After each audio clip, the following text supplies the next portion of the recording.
Hello friend, welcome to my channel learn with Shahin. আমি শাহিন। আজ কলকাতা হাইকোর্টে একটি মামলা উঠেছিল 2014 টেটের ওএমআর সংক্রান্ত। সেই মামলাটি ডিসমিস করা হয়েছে। তো কোন কারণ দেখিয়ে মামলাটি ডিসমিস করা হলো, অর্থাৎ অর্ডার কপিটি আমি আপনাদের সাথে শেয়ার করব, তাই অবশ্যই ভিডিওটি শেষ পর্যন্ত দেখবেন।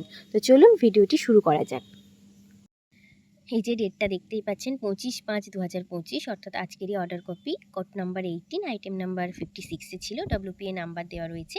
Saifuddin Arif versus the state of West Bengal and others. পিটিশনারদের পক্ষে যে সমস্ত অ্যাডভোকেটরা ছিল তাদের নাম, পির পক্ষে যে সমস্ত অ্যাডভোকেটরা ছিলেন, অর্থাৎ সুবিশানাল স্যার, রাতুল বিশ্বাস স্যার, প্রত্যেকের নাম দেওয়া রয়েছে। স্টেটের পক্ষে যে ছিল, তো এখানে পিটিশনার কি চেয়েছে, কি বলা হয়েছে এখানে, petitioner have approach this court with the present writ petition with common prayer for supply of OMR sheet in TET 2014, অর্থাৎ টেট 2014-এর ওএমআর সিট প্রেয়ার করেছে, সেটা ডিজিটাইড কপি হোক আর স্ক্যান কপি হোক, যেটাই হোক। তো কি বলা হয়েছে, it is submitted by learned advocate representing the petitioner that TET 2014 was conducted by West Bengal Board of Primary Education in 2015, অর্থাৎ 2014 টেটটা 2015-তে নেওয়া হয়। রেজাল্ট কবে পাবলিশ হয় না, 14ই সেপ্টেম্বর 2016 সালে। তো petitioner made application under the right two information act 2005 on 19 March 2025, praying for supply of OMR seat, and thereafter filled the present writ petition on 8th April 2025। অর্থাৎ 14 সালে টেট পরীক্ষার জন্য form fill up করা হয়, 15 সালে সেই TET পরীক্ষা নেওয়া হয় এবং 16 সালে টেট পরীক্ষার রেজাল্ট পাবলিশ হয়। আর এখন বর্তমানে হচ্ছে 2025 সাল, অর্থাৎ প্রায় 9 বছর পর রাইট টু ইনফরমেশান অ্যাক্ট যেটা 2005, সেটা অনুযায়ী 19শে মার্চ পিটিশনার কি করেছে না, 2025-এ ওএমআরের জন্য প্রেয়ার করেছে। পিটিশনটা করা হয়েছে 8ই এপ্রিল 2025-এ।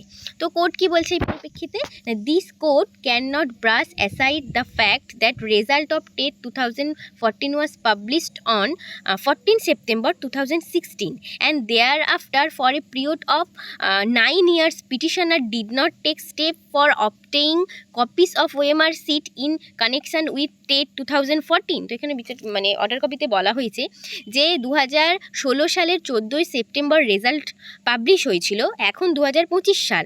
এখানে ক্লিয়ারলি লেখা রয়েছে যে 9 বছর পরে পিটিশনারের মনে হয়েছে যে তার কপি দরকার, এতদিন মনে হয়নি।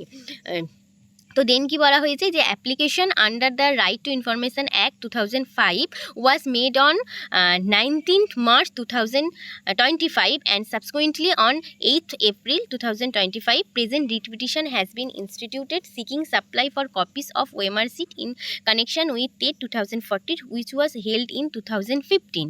তো রাইট টু ইনফরমেশান অ্যাক্ট, যেটা আমাদের তথ্য জানার অধিকার আইন 2005-এর, আমরা প্রত্যেকেই জানি, সেটা অনুযায়ী সে 19শে মার্চ 2025-এ সেটা জানতে চেয়েছিল এবং রিট পিটিশনটা 8 তারিখে করা হয়েছে, এটা তো বললামই।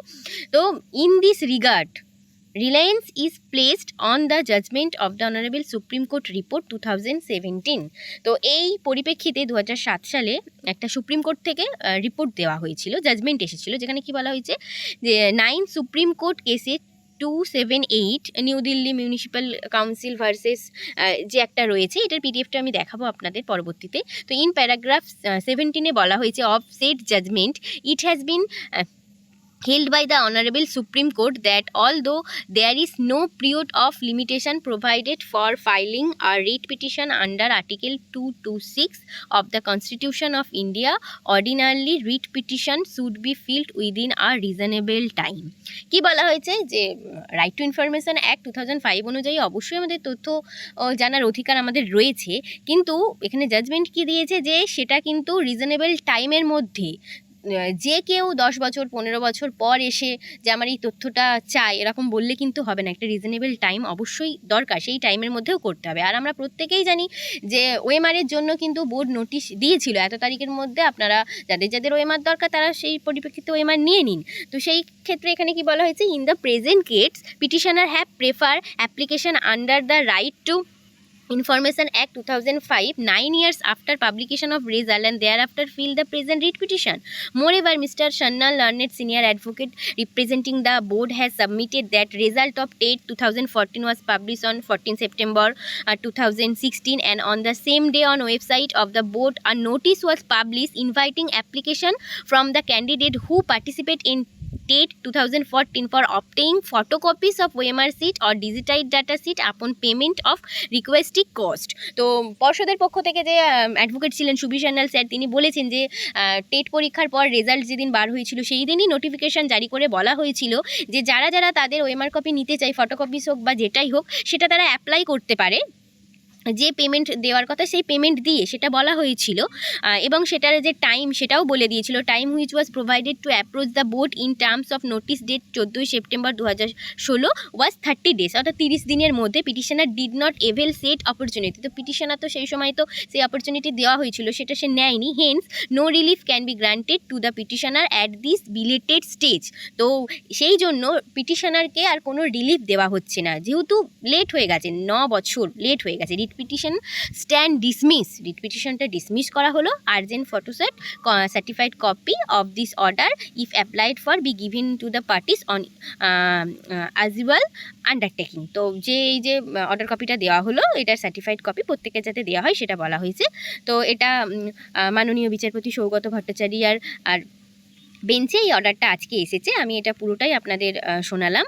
তো রাইট টু ইনফরমেশন অ্যাক্ট অবশ্যই আমি রয়েছে, আমরা তথ্য জানতেই পারি, কিন্তু সেটাও এখানে যে সুপ্রিম কোর্টের যে একটা কি বলবো, একটা অর্ডার এসেছিল 2007 সালে, যেখানে বলা হয়েছে যে অবশ্যই রিজনেবল টাইমের মধ্যে সেটা জানতে হবে, খুব লেট করলে হবে না। তো সেটার পরিপ্রেক্ষিতে সুপ্রিম কোর্টের এই জাজমেন্টের পরিপ্রেক্ষিতে কিন্তু জাজমেন্টটা দেওয়া হয়েছে আজকে, এবং ওএমআর মামলাটা ডিসমিস করা হয়েছে।